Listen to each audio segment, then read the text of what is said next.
quand une destination est un petit peu dans un focus, on va dire, plein, et qui n'est pas organisé avec des visiteurs et des visités qui cohabitent, avec des cultures différentes, avec des fréquentations ou des comportements différents, par moment, ça fait un cocktail explosif.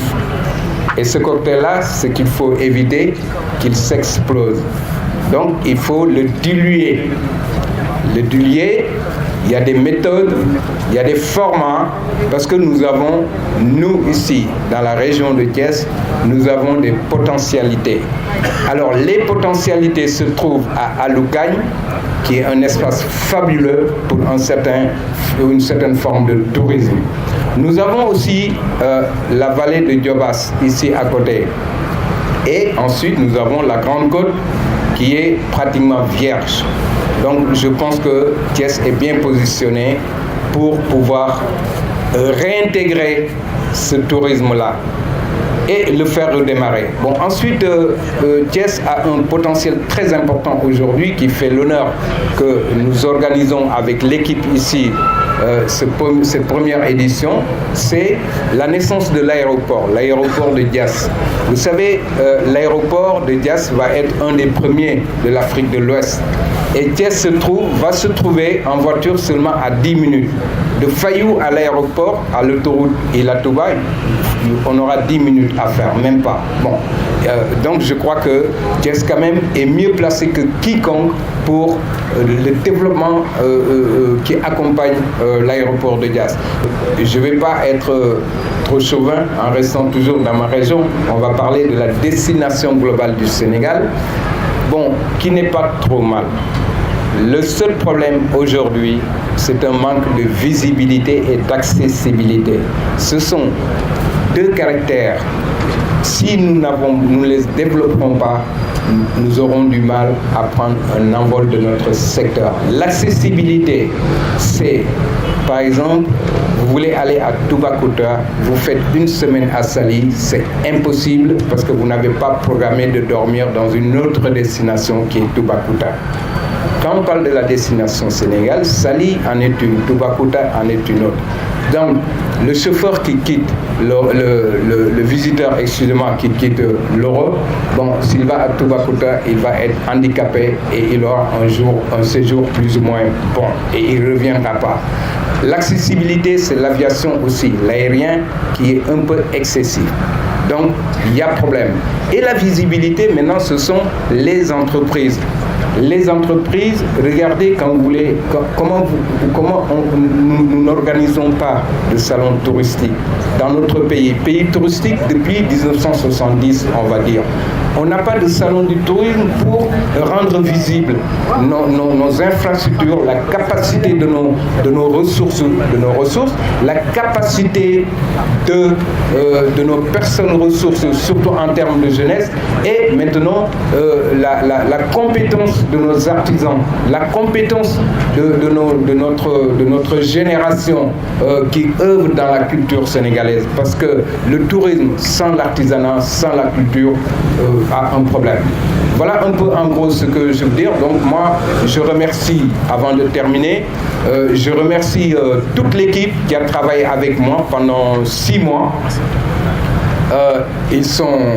ici avec moi et croyez-moi, ce n'est pas simple pour arriver à ce niveau. Bien entendu, nous avons d'abord, en premier lieu, compté sur nous-mêmes, compter sur nos moyens intellectuels, physiques et financiers pour pouvoir démarrer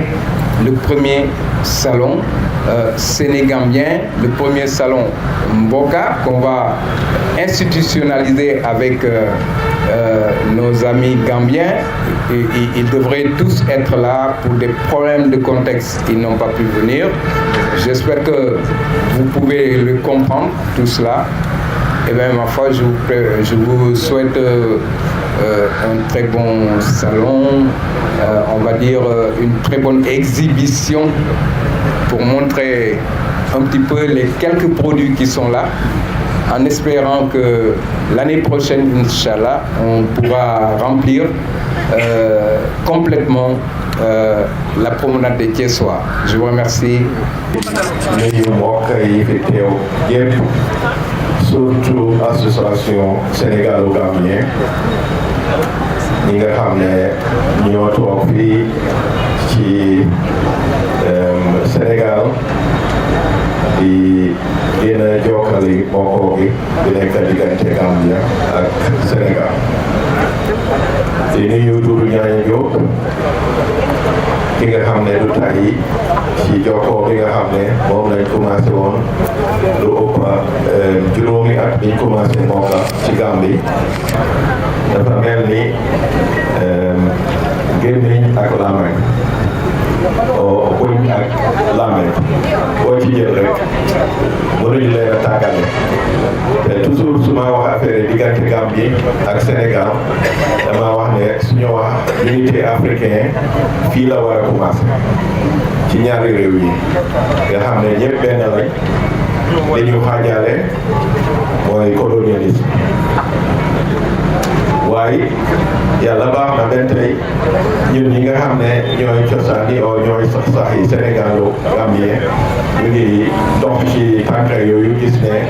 réeroo ak jokkoo mu ngi am mu continuer faaw ba faaw yal na ko yàlla def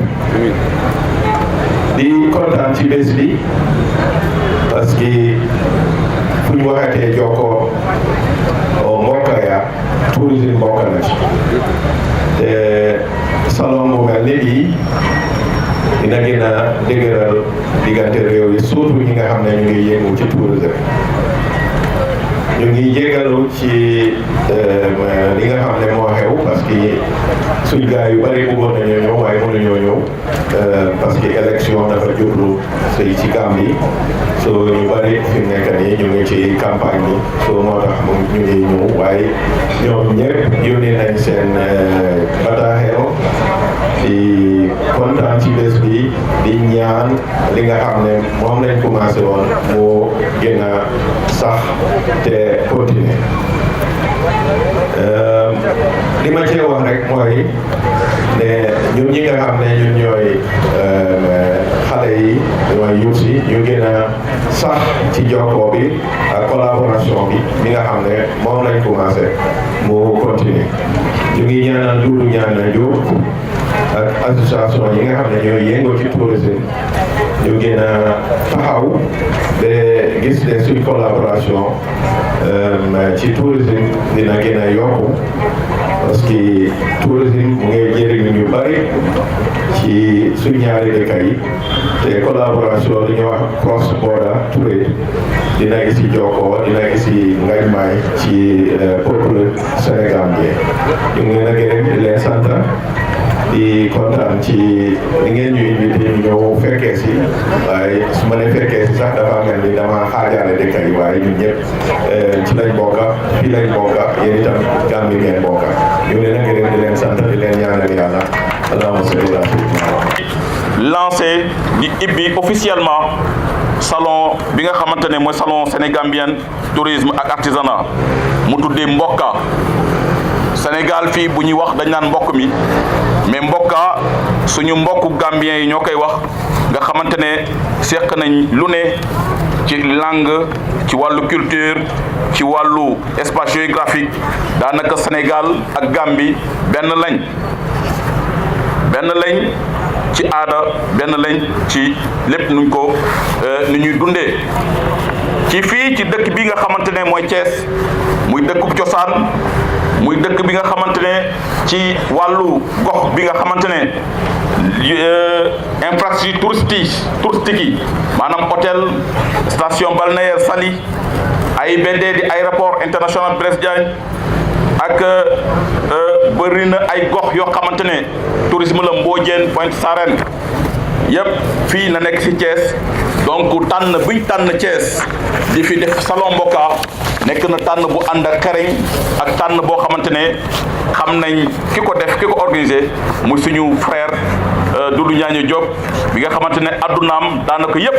daf ko jox tourisme Sénégal jël ko avec courage et détermination ñu ngi koy ñaanal yàlla fay ko donc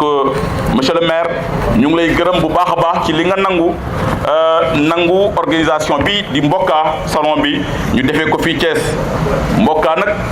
lu am solo la wane na suñu ñaari réew yi Sénégal ak Gambie ci wàllu aada luñ bokk ci wàllu lépp loo xamante ne day jox tourisme dafa am àll bee gàncax gi lu ñuy wax écotourisme loolu nag yàlla moo ko fi def diggante Gambie ak Sénégal daanaka touristes yi ñëw Gambie dañuy ñëw Sénégal visiter touristes yi ñëw Sénégal dañuy dem Gambie visiter ndaxte touriste loolu la bëgg ci benn voyage mu mën a découvrir ñaari destination ak ñaari réew ak ñaari culture donc inspiration am na bu baax a baax xalaat bu rafet am na ci salon Mbokka bi ñu koy ñaanal suñu mbokk Doudou Niagne Diop di leen féliciter équipe bu ñu ko organisé dina permettre ñu définir lu ñuy wax ay circuit inter-État tey Afrique fi mu toll ci ñuy wax ay carte d'identité CEDEAO war na toll foo xamante ne touriste bu ñëwee Sénégal war a ñu mën a définir ay circuit inter-État mën a dem ba Gambie moo tax président Macky Sall gëm tourisme xam luy tourisme mën a def ci plan Sénégal émergent ba nga xamante ne Sénégal dina mën a émerger fii ak 2035 ñuy ñaan aussi professionnel ñuy liggéey ci tourisme Gambien comme Sénégal dafa am ay programme yu am solo muy programme d'urgence développement communautaire yooyu nga xamante ne fii nga goxaan yi ñu doot mën a dem ci Sénégal président def na fa ay mbedd ay route yoo xamante dina mën a yegg ba foofu loolu dina tax tourisme rural bi tourisme communautaire mën a développer donc ñu exploiter yenn programme yu mag yi nga xamante ne président Macky Sall def na ko fi salon bi nekk na salon ci salon yi wax dëgg yàlla ñu leen di ñaanal jàmm exposition bi di lancer un appel aux Sénégalais aux professionnels touristiques pour ñu ñëw visiter salon bi waa Thiès ñu ñëw visiter ko parce que lii ngëneel la lii lu baax la ñu ci ñaar di gërëm bu baax a baax Doudou Niagne Diop président ONIS président Macky Sall mu ngi leen di féliciter mu ngi leen di gërëm ci organisation bu mag bi alhamdulilah